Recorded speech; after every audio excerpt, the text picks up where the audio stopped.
ఆడపిల్లలంటే ఎలా ఉండాలో తెలుసా? ఎవరెస్ట్ శిఖరంలా ఉండాలి. ఎవడు ప్రపోజ్ చేస్తే వాడికి పడిపోయామనుకో, డస్ట్బిన్కి మనకి తేడా లేదు. అర్థమైందా?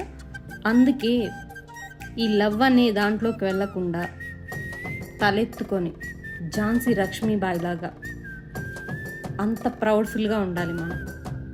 అర్థమైందా? అంతేగాని ఒకడు చిన్నగా నవ్వాడు, చిన్నగా మనల్ని నువ్వు అందంగా ఉన్నావు, అఫ్కోర్స్ అందంగా ఉంటాం, కామెంట్ ఇచ్చినంత మాత్రం వాడికి పడిపోవాలా? మన అమ్మ నాన్న అందుకే కన్నారా? మన అమ్మ నాన్నకి తెలీదా మనం అందంగా పుట్టామని?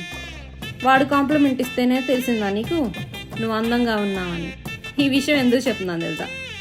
మా కొలికి ఒకళ్ళు వచ్చి నాతో అన్నారు, అరే నేను అందంగా ఉన్నానంటే ఈరోజు ఏంటి పుట్టిన కాడి నుంచి అందంగానే ఉంటున్నావు, వాడు ఈరోజే నేను చూశాడా, ఈరోజు నేను ఫ్లోర్ చేయడానికి చెప్పాడు అన్నమాట. ఆ విషయం నీకు ఎందుకు అర్థం కావడం లేదు?